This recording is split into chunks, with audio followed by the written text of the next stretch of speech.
In this video, I'm going to show you how you can add pages to your website on Editor X. As you can see right now, I'm on the editor of my site of Editor X, and I'm on the home page right now. But let's say I want to add some more pages. What you can do, you can go to the top right here where you can see home or any other page.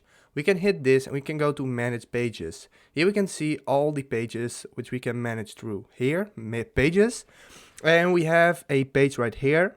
We can add a new one, and let's say we want to add just a standard blank page like that. So we have the new page. We can change the title.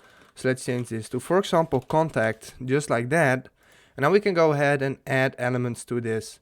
So for example, a title or anything like this. I'll leave that up to you, but this is basically how you can add pages on your site. If this video helped you out, please leave a like, please subscribe, and see you next time. Have a good day.